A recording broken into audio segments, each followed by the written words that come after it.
Good morning. My name is Lisa Talk. I'm currently a third-year student at the University of Pennsylvania Law School. It's about 10:30 in the morning, and we're here at Berger and Montague to interview Sherrie Savett.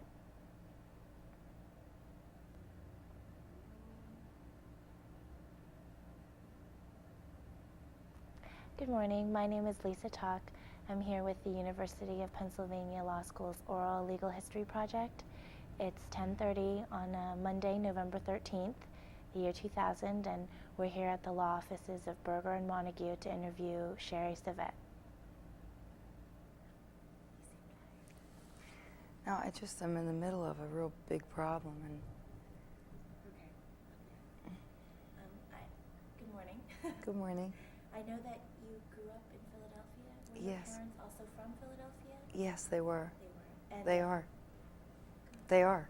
Okay. And what do they do for a living? My father's a lawyer, and my mother's a housewife. Okay. My father actually has an interesting story. He went to law school when he was 36, having 4 children and a business, went to Temple at night, and put out a shingle when he was 40. Do you know what prompted him to do that later He on was, in life? yes, he was a butcher, and had a small food market in North Philadelphia, and it was quite dangerous in the neighborhood and hard work, long hours, and so he decided to go to law school. It was fewer years than medical school. He had gone to the Wharton School. He was very smart, and he did very well, even though he went at night and ran a business. Did that influence your decision to go into the law? I think it did, yes. Was there anything about, how old were you when he went back to law school? Well, I was in 8th grade when he graduated, because I remember going to his graduation, so I guess I was in 4th grade when he started. It took 4 years at night. So when you went to the University of Pennsylvania for your undergraduate work, did you already have in mind that you were going to be at the law school? I think I thought I'd like to become a lawyer. I didn't know I would end up at Penn Law School, but I'm glad I did. What path led you to Penn Law School? I guess I could have gone to NYU, I think Columbia as well, but I love Penn, and I stayed. How was the admissions process for you? It's so long ago, but I don't remember it being very painful. Okay, so just the same LSATs, personal statements, no interviewing or anything like that? I don't think so. No. Okay. At the law school, in the 70s, in the early 70s, was a really exciting time. The Vietnam War, Roe v. Wade, all these things going on. What kind of atmosphere was at the law school? Were people really interested in what was going on around them? Did that affect you in any way? I think it was the hippie era, and lots of protesting about Vietnam. People were really afraid about getting drafted into the Army. And it was kind of not de rigueur to be interested in business or business law or making money. People saw in those days the law as an instrument for social change. And I was always surprised how hard people really were studying, even though they kind of, on the surface, wanted to act like they were social activists, but they cared a great deal about how well they did in school. That didn't seem to match. No, but these people were all such excellent students and always had been, and I think the competitive drive was in them. And so it was a little confusing to see people seeming not to care about the careers in big firms or making a lot of money, who were really so concerned about their grades the whole time. I thought there was a bit of an inconsistency, and in the end, very few people ended up really going into socially active things. Most people still did end up in fairly traditional law jobs. So during your 3 years at the law school, you yourself knew that you were going to do some type of business law, or did that develop throughout the 3 years? I just loved the idea of class actions. I had heard David Berger come to speak at the law school, and I liked the idea of these highly intellectual cases involving big business, either in antitrust or securities litigation, where the plaintiff represented the underdog, the public investor, the small business. So to me, that was the perfect combination of doing something highly challenging in the big-time business world, but being on the right side of the issue. I was very attracted to the class action device because I thought it somewhat equalized the power between the small investor or the small business against the big corporation, because you had the power of the whole class behind you.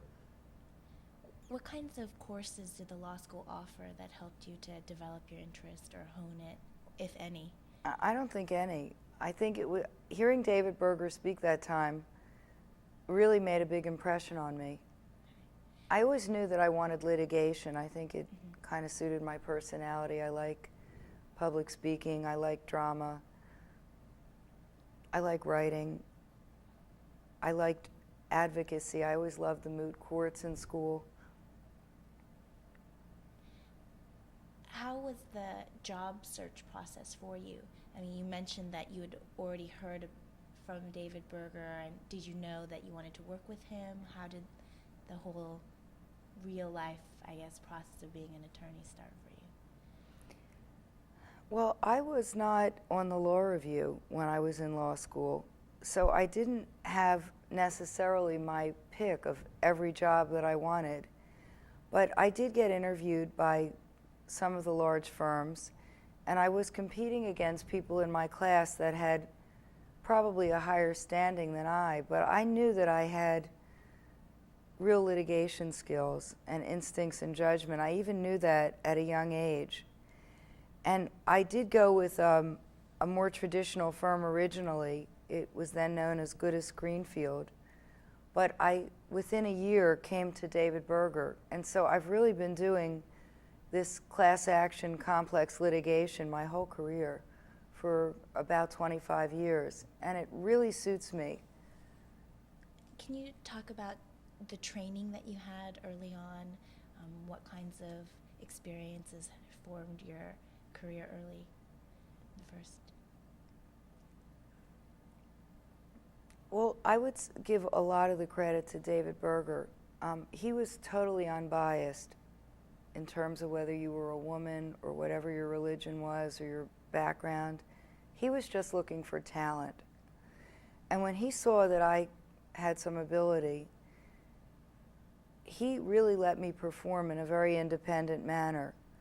One of our early cases together was the magic marker securities litigation. And there were two critical motions in the case.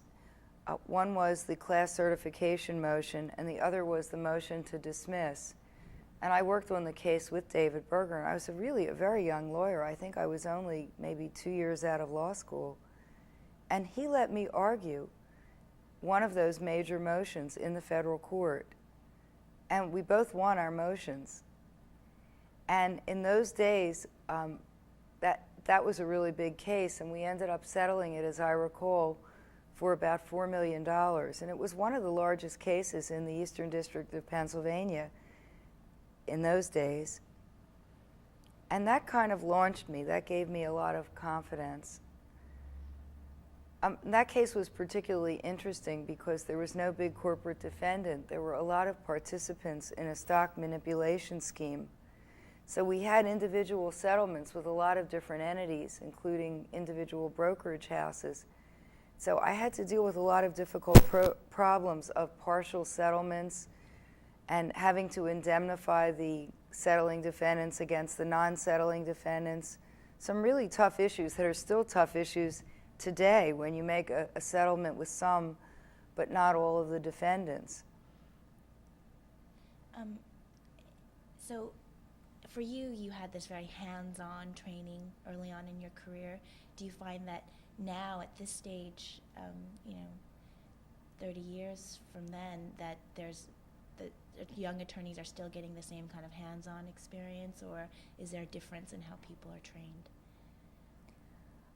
In our firm, it's probably unlike some of the larger, more traditional firms. We're not as big. We have about 50 litigators.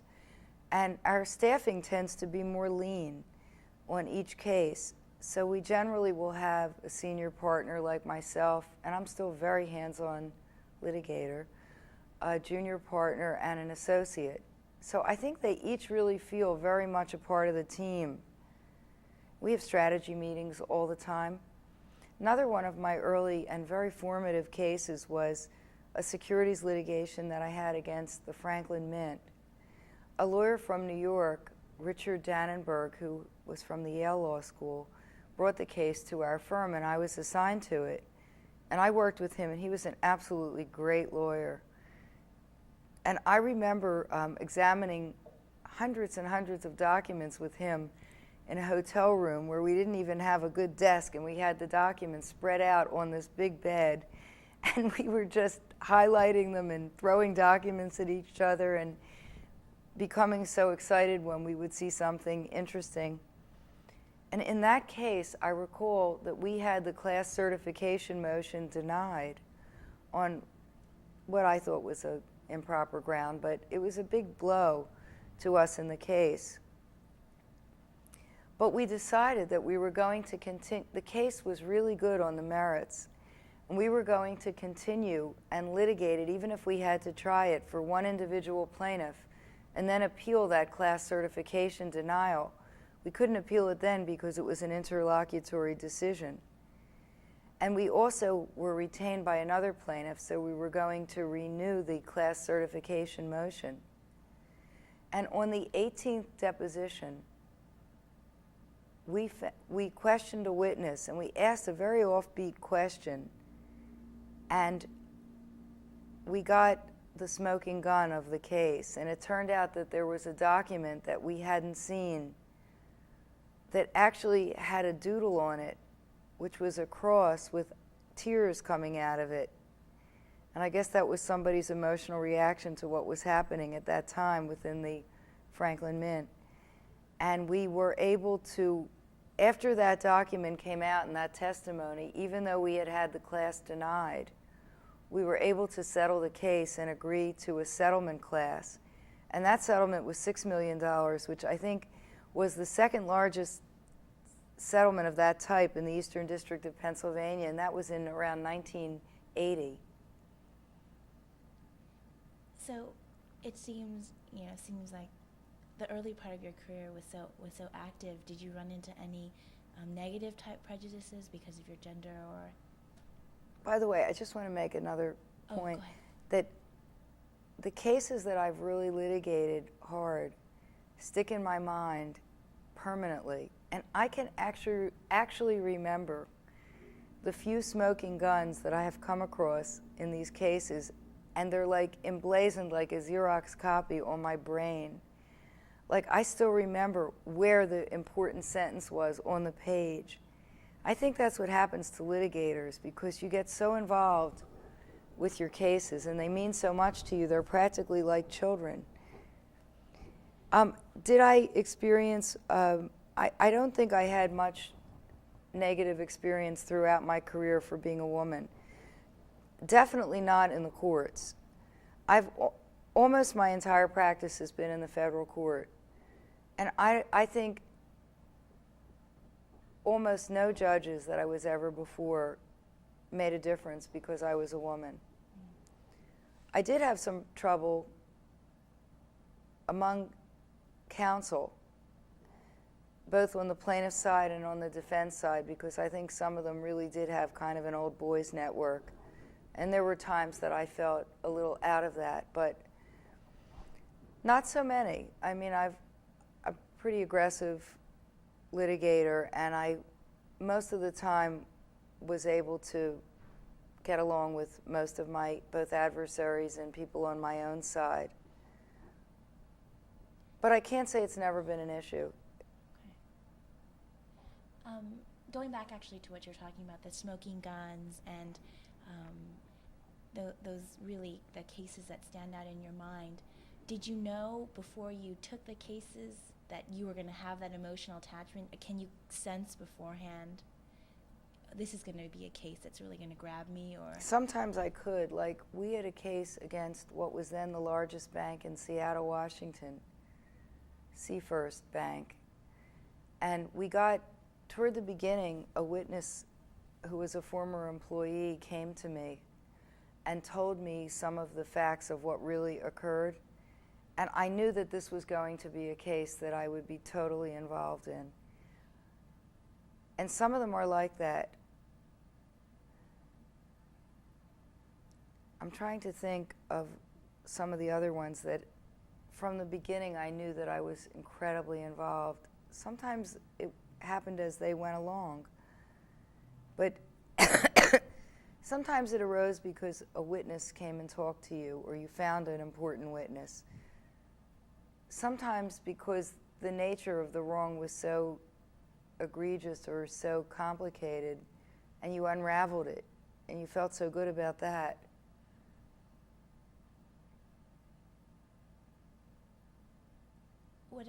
What about cases where the class is sort of gathered, where, I don't know if Berger and Montague, does class formation like that? Is that where you find a securities irregularity and then you build a class? Is that the type of litigation that you do? I really don't understand your question. I know that in some instances with securities class actions, the attorneys find some kind of irregularity and then they sort of put out a notice and they ask people to join the class. Do you find that you have less attachment to those types of cases if you have ever been involved? Well, we don't put out a notice when we haven't been retained.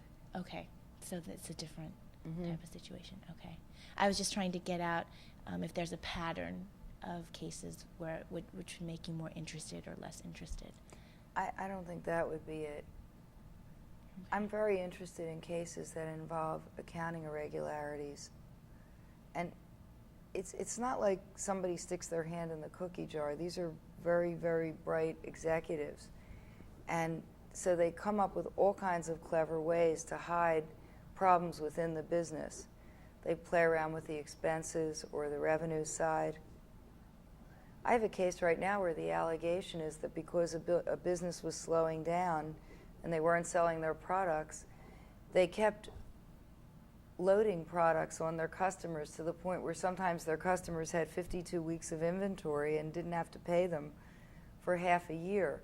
But when the customers just wouldn't take any more, they started shipping the product around their own warehouses and making it seem as if they were actually shipping it to a customer, but they were parking it in their warehouses.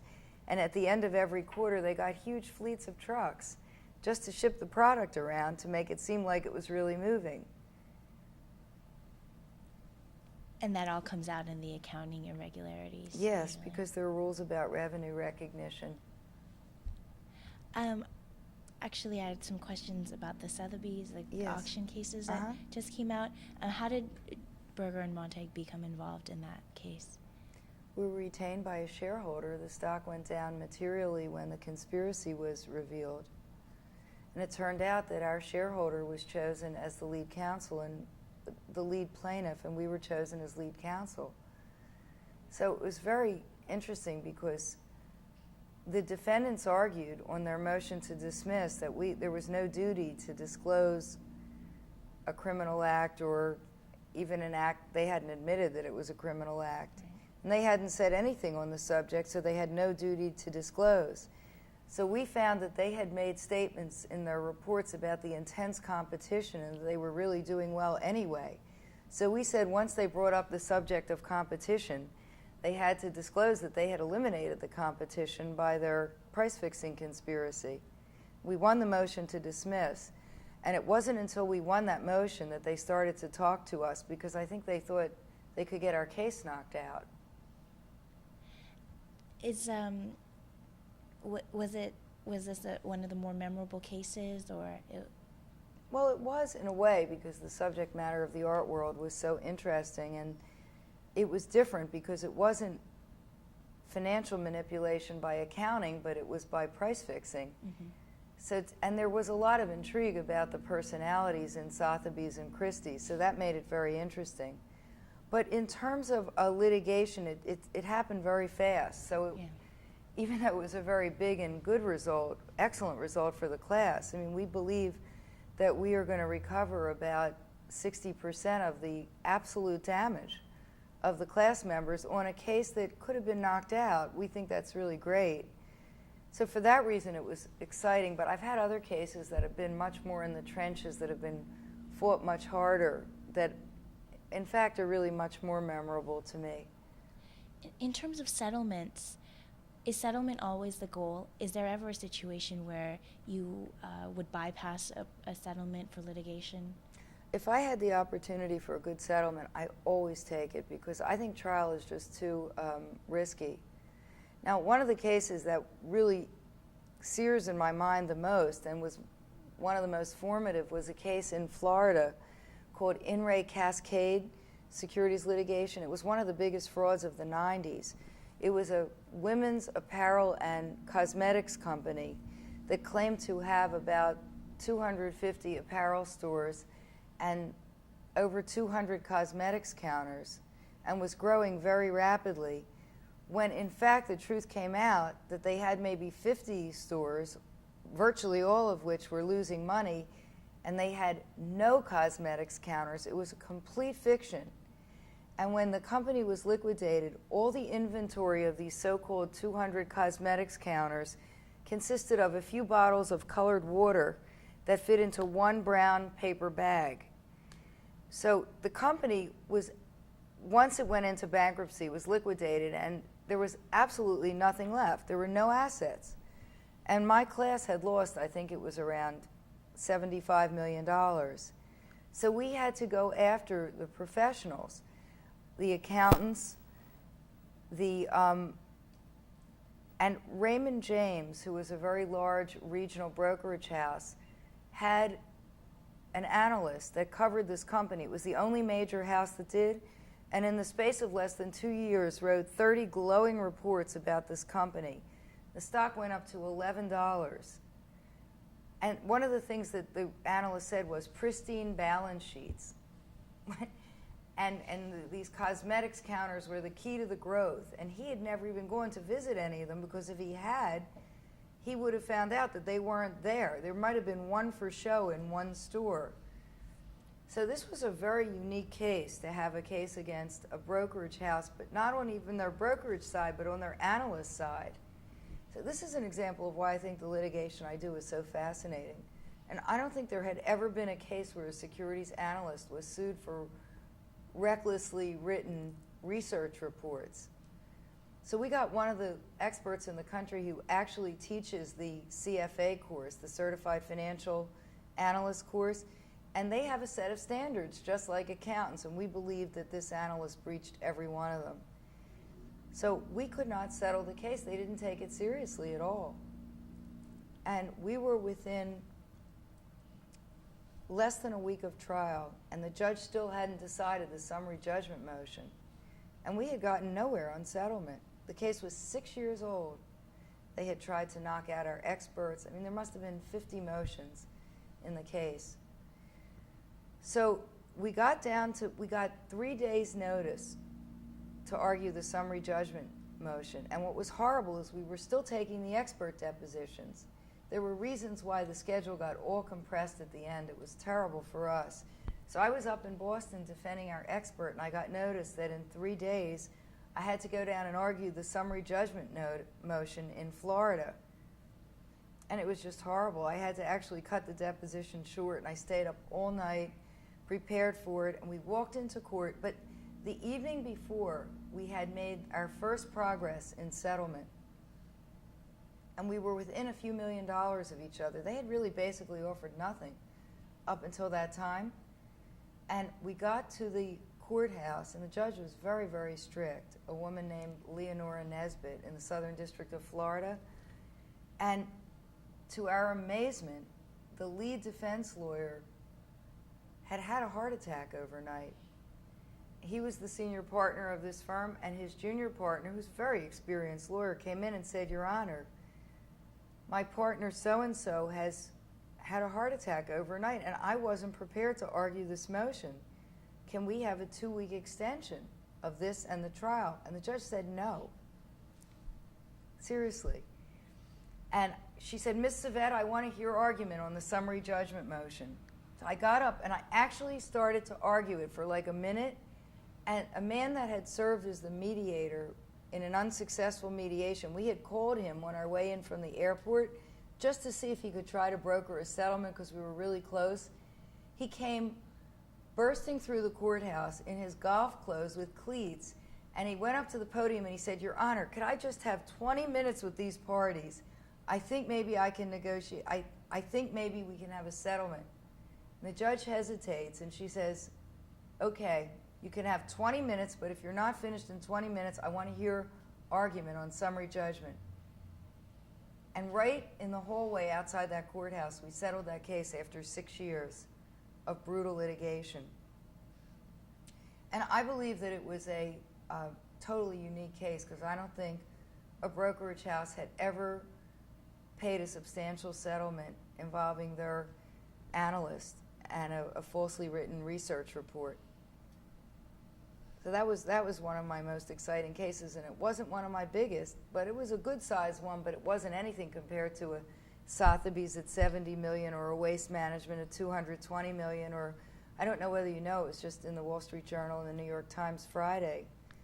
But we, the company announced that we settled a partial settlement of the Rite Aid securities litigation for $200 million. We did not settle with the accountant or the inside officers, but we settled with the company. Those, I think, were my 3 largest. But this one was $9 million, the one in Florida, but in some ways it was one of the most meaningful because of what we went through.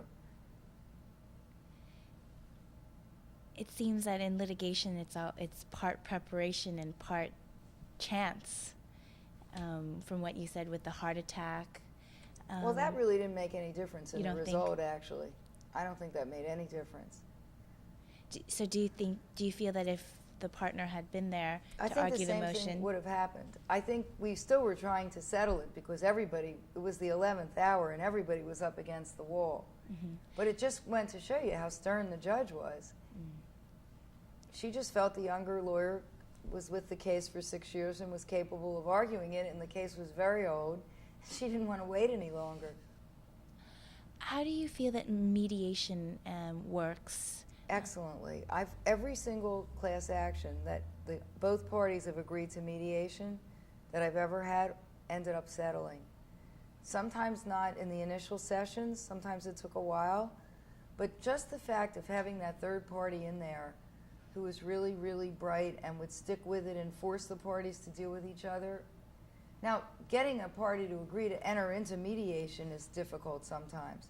I think it's absolutely great. And there are only a few people who I've seen who can do it really well, because the mediator has to have so many skills. They have to be very smart. They have to be able to get a very good grasp of the strengths and weaknesses of both sides of the case. And they have to have tremendous negotiating and interpersonal skills. Are there certain people that you go to for mediation? There are a few that I think are outstanding. Outstanding. And who chooses the mediator? It has to be agreed to by both sides. Okay. I have a question as to kind of the new economy and the internet and all the emphasis on the stock market. Do you find that it's been changing securities litigation in any way? With all the kind of media hype, I would say, that surrounds it these days? What's changed is that the access to information is so rapid and so much fuller that there's even more competition in my field of securities class action litigation, and there's so much information coming at us all the time. So I know when you're a senior partner, you're supposed to work less, but I'm working as hard or harder than I ever worked. What about the PSLRA that was passed in 1995? Yeah. Do you think, it's been 5 years since it's been passed, that's made any impact? Tremendous impact.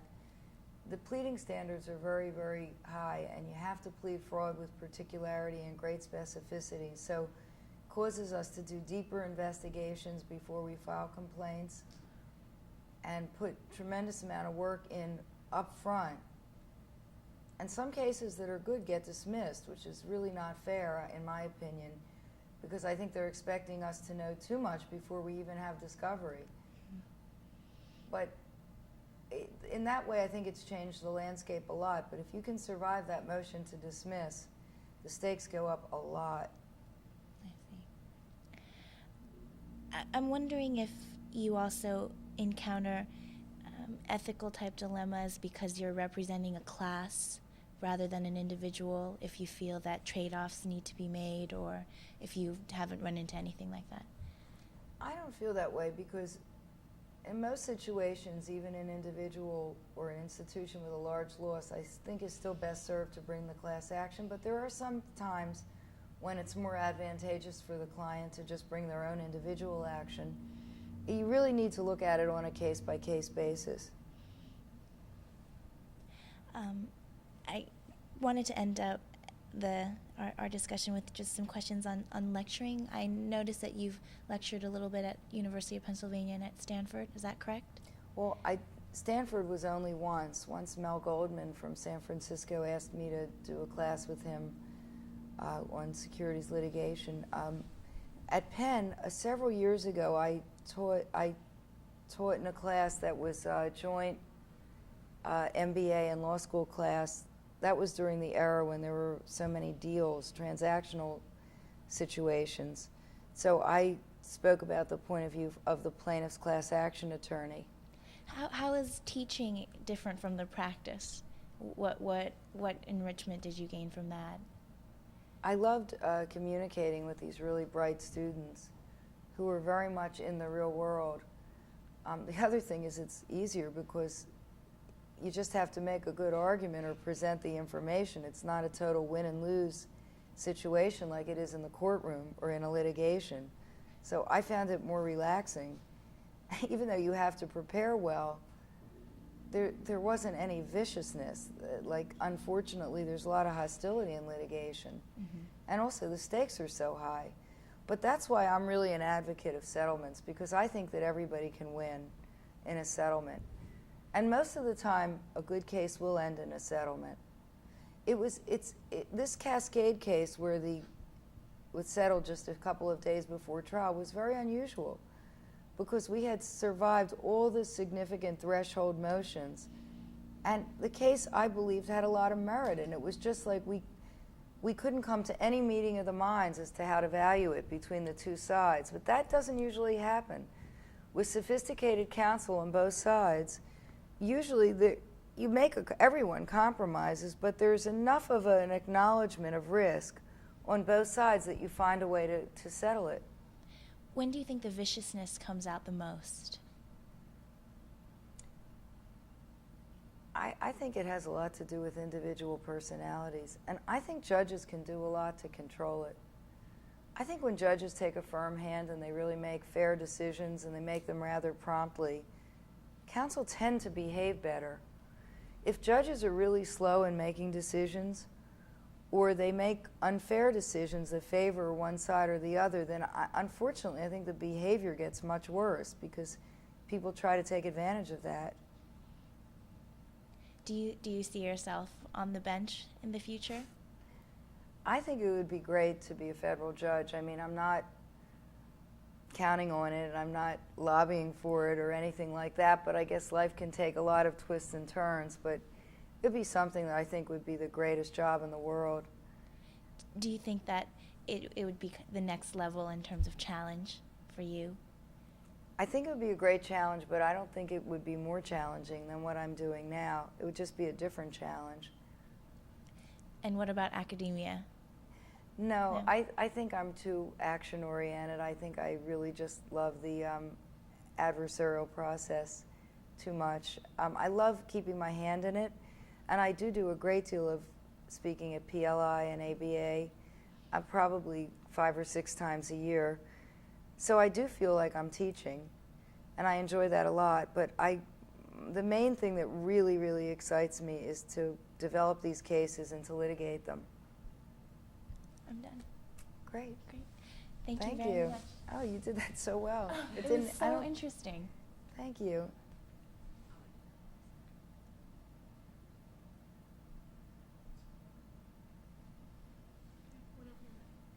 I did want to ask you one more question about juggling all this work. You're definitely involved in large cases, time-consuming cases, and how do you juggle the interest between family and career? Well, that is the biggest challenge of all, actually. I mean, I've had 3 children, and right now their ages 17, 20, and 23. And I think it is so much harder for women in the profession, especially women litigators, because most men, even though they love their children and they're involved with them, do not carry as much responsibility with their kids, like getting them to the dentist, making sure they have their doctor's appointments, attending all their school plays, making sure their homework's done. And I think it is just, I feel torn apart so many times and have over the years because I've tried to juggle everything. And there are days that you feel like you haven't done anything well. You haven't spent enough time with your kids, you haven't worked enough. But all in all, I really wouldn't change it. I wish I had more time to cook and do some really simple things like organizing my china around the house. Every time I entertain, I can't find half my serving pieces because you kind of throw them back in the closet when you're done because you have to move on to the next thing. But seriously, I think it's underestimated how much more responsibility women with children and families have who are active practicing lawyers. And it makes a lot of sense that a lot of women are on 4-day schedules and flexible schedules. I never did that. I always tried to do it all. And it was very hard, and it's still hard to this day. Do you think that the profession is more accommodating now in the year 2000 towards women? I think it is from what I read. I was in a firm that was quite accommodating, but the problem is my own personality didn't allow me to make a lot of accommodation. So I tried to do everything without ever shortchanging work or without shortchanging my kids, and so I can't say that I had a very relaxed life. Do you find that that's something that's common with litigation? Attorneys involved in litigation? Yes, I've spoken to some of my friends, and they all complain of the same kinds of things. But one concession that I've made to myself is that I really care a lot about exercising. So I try to do something every morning, and now I come to work later than I ever did before. I usually don't get in until about 10 o'clock, but I try to get in at least a half an hour of exercise almost every morning, and that makes me feel a lot better. And car phones help a lot too, because a lot of my work's on the phone, and so I can work all the way in. My commute's only about half hour or 45 minutes, but I really make good use of that time. Do you feel that the time that you spend doing other things outside of the firm, does that help you be a better lawyer? Definitely, without question. What kinds of things from the outside do you bring inside with you here? Just, I guess, understanding of people, very, very important. Networking in my community, somewhat involved in political life. Just having friendships with the parents of my children, being involved in the community. I think that all makes you a better lawyer. And surprising, but people you don't even know you're a lawyer. They kind of like somehow know about you. And a lot of people that I've run across along the way, not through business, have retained me as their lawyer, and they've had all different kinds of problems, but I guess they trusted me because they saw me in other contexts. Like one of the fathers of my son, who I really didn't know very well, he was an oncologist, and when he had a problem with a roll-up of one of these big companies that buys medical practices, and then they bought them up and then they undid the contract, he came to me, and I had never done anything quite like that before, but a good lawyer can handle any substantive area, I think, and negotiation skills are negotiation skills, no matter what context you use them in. And I was able to actually save his economic life, I believe, and he was able to start a new firm and had the money to do so because of the settlement we made. That's just an example of something I found very satisfying, where I brought the outside world into my practice. Actually, another question is, how has being in a smaller firm like Berger and Montague really helped you? Well, I love the size of our firm. I mean, it's just about small enough to get your hands around, but I'm starting to feel it's getting almost too big for that. But even within our firm, I basically manage half the firm, which is our securities litigation department. So there are approximately 20-some lawyers under my aegis, and so I like that because I have a personal relationship with every one of those people, and I know what their strengths and weaknesses are, and I think I know how to best use them. I like that very much. I sometimes can't even imagine what it would be like to be in a 300 or 500 person firm, but I guess you have your own little group within that firm. But I feel like in this firm I've helped to shape and mold the firm, and I've made a huge difference. So I like that very much too. And I'm part of the management of the firm. Do you, in terms of your younger associates,